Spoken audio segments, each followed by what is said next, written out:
Hello Pab, Vieta, Mrs. Eardley here again. Today we're going to be reading section 6 of Wonder. The text is called Wonder, the author is R.J. Palacio and the publisher is Alfred A. Knopf, and we thank them for allowing us to read this text out loud to you all at home. Section 6 is going to be from the chapter called Padawan through to Mr. Browne's October Precept. Okay, so remember from yesterday where we got to, Oggy had come home with Mum after his first day and it was a 1 to 10 scale. They were on their way home and he'd just referred to himself and Summer as Beauty and the Beast. So that kind of shows us what kind of mind frame Oggy is in at the moment. Okay, so first chapter today is called Padawan. That night, I cut off the little braid on the back of my head. Dad noticed first. Oh, good, he said. Never liked that thing. Via couldn't believe I'd cut it off. That took you years to grow, she said, almost like she was angry. Why did you cut it off? I don't know, I answered. Did someone make fun of it? No. Did you tell Christopher you were cutting off? We're not even friends anymore. That's not true, she said. I can't believe you would just cut it off like that, she added snottily, and then practically slammed my bedroom door shut as she left the room. I was snuggling with Daisy on my bed when Dad came to tuck me in later. He scooched Daisy over gently and lay down next to me on the blanket. So, Oggy Doggy, he said. It was really an okay day? He got that from an old cartoon about a dachshund named Oggy Doggy, by the way.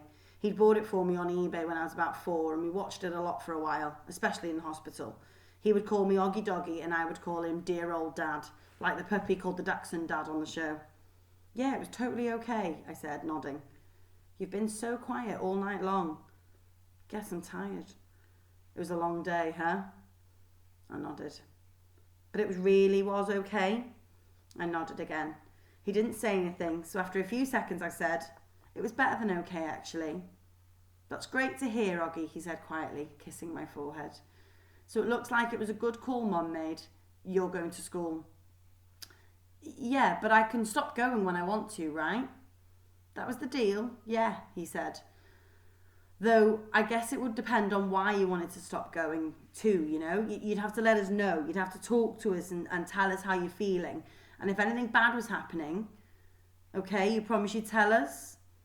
Yeah. So can I ask you something? Are you mad at Mum or something? You've been kind of huffy with her all night long. You know, Oggy, I'm as much to blame for sending you to school as she is. No, she's more to blame. It was her idea.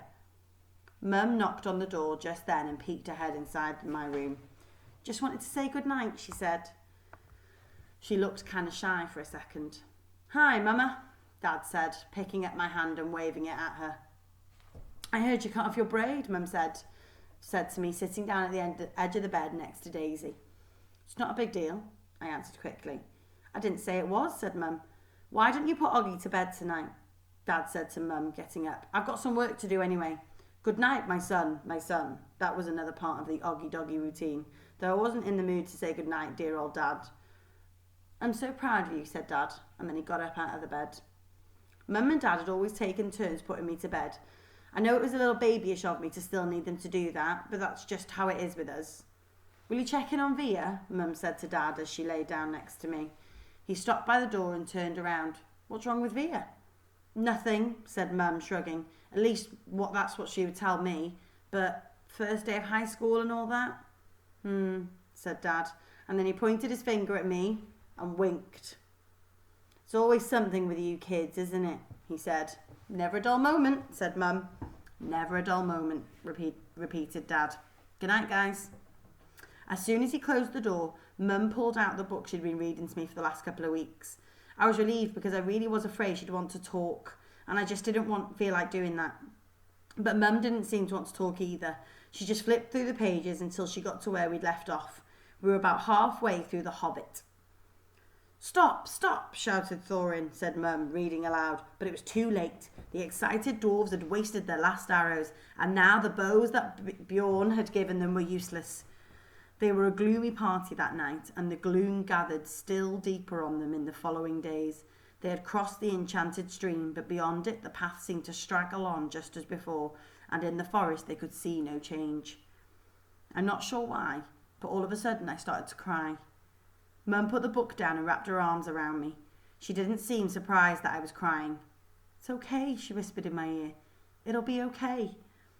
"I'm sorry," I said between sniffles. "Shh," she said, wiping my tears with the back of her hand. "You have nothing to be sorry about." "Why do I have to be so ugly, Mum?" I whispered. "No, baby, you're not. I know I am." She kissed me all over my face.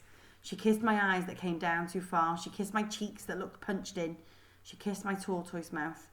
She said soft words that I know were meant to help me, but words won't change my face.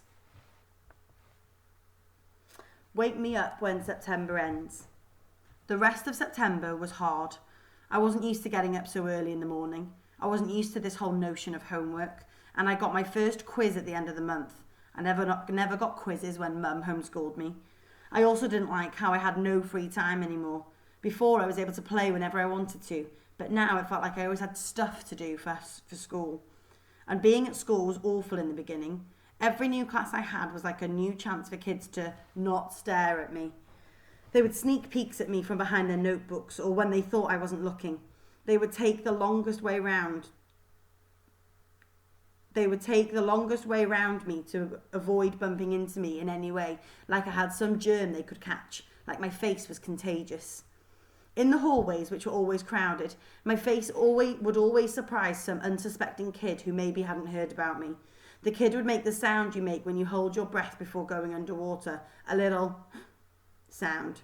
This happened maybe 4 or 5 times a day for the first few weeks, on the stairs, in front of the lockers, in the library. 500 kids in a school. Eventually, every one of them was going to see my face at some time, and I knew after the first couple of days that word had gotten around about me, because every once in a while I'd catch a kid elbowing his friend as they passed me, or talking behind their hands as I walked by them. I can only imagine what they were saying about me. Actually, I prefer to not even try to imagine it.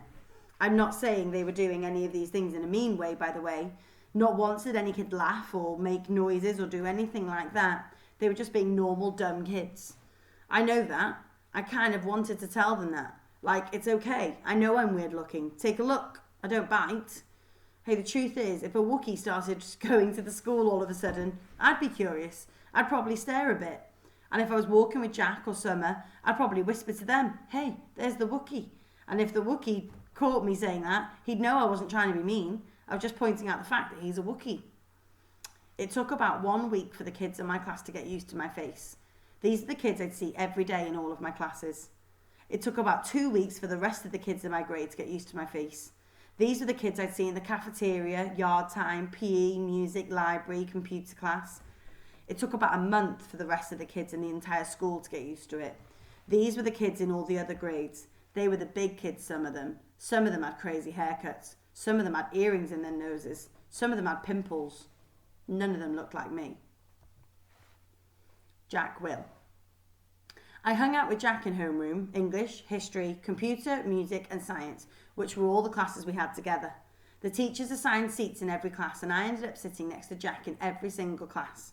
So I figured either the teachers were told to put me and Jack together or it was a totally incredible coincidence.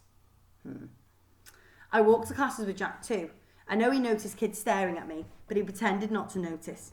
One time though, on our way to history, this huge 8th grader who was zooming down the stairs 2 steps at a time accidentally bumped into us at the bottom of the stairs and knocked me down. As the guy helped me up, he got a look at my face and without even meaning to, he just said, "Whoa." Then he patted me on the shoulder like he was dusting me off and took off after his friends. For some reason, me and Jack started cracking up. "That guy made the funniest face," said Jack as we sat down at our desks. "I know, right?" He was like, "Whoa." I swear I think he wet his pants. We were laughing so hard that the teacher, Mr. Roach, had to tell us to settle down.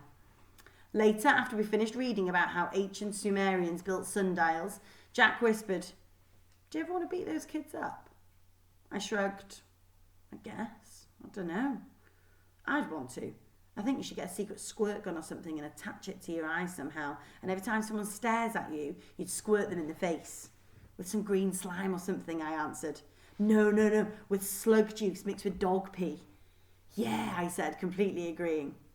Guys, said Mr. Roach from across the room, people are still reading. We nodded and looked down at our books. Then Jack whispered, are you always going to look this way, August? I mean, can't you have plastic surgery or something? Jack clapped his hand over his forehead and started laughing hysterically. Oh, sorry. I mean, can't you get plastic surgery or something? I smiled and pointed to my face. Hello? This is after plastic surgery. Jack clapped his hand over his forehead and started laughing hysterically. Dude, you should sue your doctor, he answered between giggles. This time, the two of us were laughing so much we couldn't stop, even after Mr. Roach came over and made us both switch chairs with the kids next to us. Mr. Browne's October Precept. Mr. Browne's precept for October was, your deeds are your monuments. He told us that this was written on the tombstone of some Egyptian guy that died thousands of years ago.